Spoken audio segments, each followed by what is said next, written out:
Baik, sebelumnya Assalamualaikum warahmatullahi wabarakatuh. Perkenalkan, saya Destiana Septi Hayati dengan NPM A101900257 Hmm, akan mempresentasikan dari makalah yang saya buat, yaitu analisis produk antara Samsung dan Apple. Pertama-tama di sini ada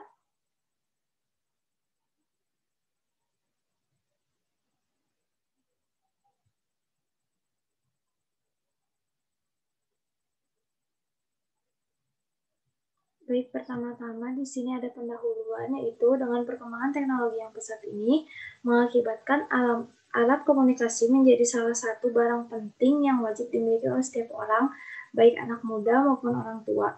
Melihat perkembangan ini membuat para perusahaan elektronik, khususnya handphone, berlomba-lomba untuk melakukan inovasi untuk memenuhi kebutuhan dan lifestyle para masyarakat. Di mana di zaman yang sudah berkembang ini banyak masyarakat yang ingin memiliki alat komunikasi yang canggih, namun juga praktis dengan harga yang cukup murah. Lalu di sini ada profil perusahaan yang akan dibahas, yaitu yang pertama ada Samsung dan juga ada Apple. Profil perusahaan dari Samsung, yang pertama perusahaan elektronik multinasional Korea Selatan. Terus dikenal sebagai produsen komponen seperti baterai lithium ion, semikonduktor, chip, memori flash, dan perangkat hard drive untuk kliennya seperti Apple, Sony, HTC, dan Nokia. Nah, setelah Samsung beberapa tahun setelah Samsung menjadi produsen komponen yang sudah disebutkan tadi, Samsung ini meninggalkan kliennya dan menciptakan produk baru, yaitu seperti alat rumah tangga dan juga alat komunikasi seperti handphone. Lalu yang kedua ada perusahaan Apple, perusahaan teknologi multinasional yang berpusat di Cupertino, California. Dikenal dengan perusahaan yang merancang, mengembangkan, dan menjual barang elektronik konsumen, perangkat lunak komputer, dan layanan daring dengan software sendiri, yaitu iOS. Lalu di sini ada produk yang diciptakan dari Samsung, yaitu pada tahun 1969, di mana Samsung ini pertama kali diciptakan. Mereka mengeluarkan produk peralatan elektronik dan listrik, contohnya seperti mesin cuci, TV, dan lain-lain.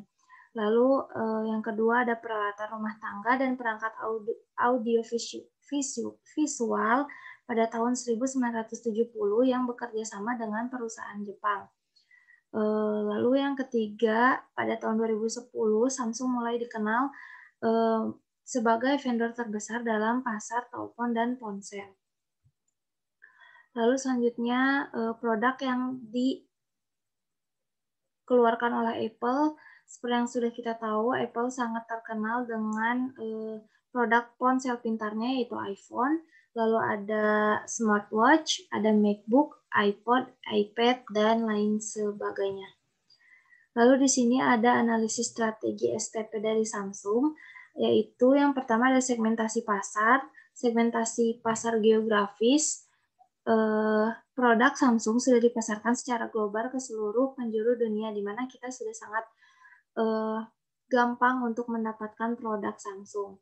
Lalu yang kedua ada segmentasi demografis, di mana produk Samsung ini bisa digunakan oleh seluruh lapisan masyarakat, baik muda maupun orang tua, dan juga masyarakat menengah ke atas sampai menengah ke bawah. Lalu yang ketiga ada segmentasi psikografis, di mana Samsung merupakan perusahaan elektronik dan piranti lunak yang biasa digunakan untuk kebutuhan sehari-hari. Lalu yang keempat ada segmentasi perilaku, melakukan macam kolaborasi dengan para selebriti dunia. Seperti yang sudah kita tahu, Samsung sangat banyak melakukan kolaborasi dengan BTS misalnya, dengan Blackpink.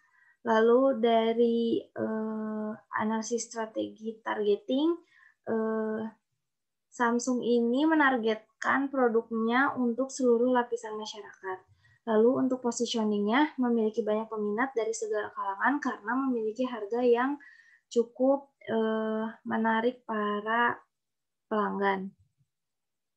Lalu di sini ada analisis strategi STP untuk perusahaan Apple. Segmentasi pasarnya yaitu segmentasi geografis. Produk Apple ini sudah dipasarkan ke seluruh penjuru dunia. Lalu segmentasi demografisnya dapat digunakan oleh masyarakat menengah ke atas. Segmentasi psikografisnya, desain dan keunggulan yang canggih menjadikan produk ini diminati banyak orang. Meskipun seperti yang kita tahu, harga dari produk Apple itu lumayan mahal, namun mereka memiliki keunggulan di mana desain dan kecanggihannya yang sudah banyak diminati oleh banyak orang. Lalu yang keempat ada segmentasi perilaku, mengeluarkan desain-desain baru yang semakin canggih menjadikan produk ini memiliki tempat khusus di hati para pelanggannya, terutama pengguna produk Apple.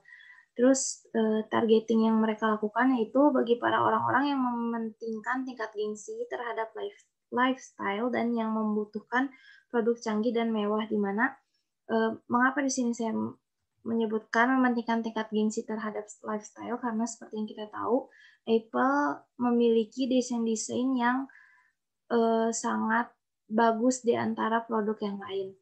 Lalu di sini ada positioning-nya dengan perangkat lunak sendiri yaitu iOS. Perusahaan Apple sudah menunjukkan bahwa produknya berbeda dari para pesaing yang lainnya. Lalu di sini ada strategi diferensiasi Samsung. Yang pertama ada strategi diferensiasi produk, yaitu melakukan branding produk sendiri. Lalu ada strategi diferensiasi personel, di mana Samsung memiliki karyawan yang informatif.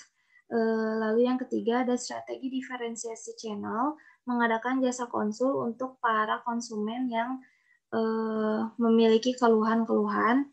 Lalu yang keempat ada strategi diferensiasi image, di mana Samsung ini memiliki logo yaitu Smart Life for Everyone.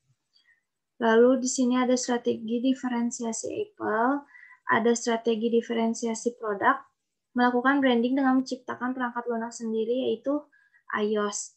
Terus strategi diferensiasi personalnya, karyawan yang terlatih dan melakukan servis yang baik kepada setiap konsumennya. Lalu ada strategi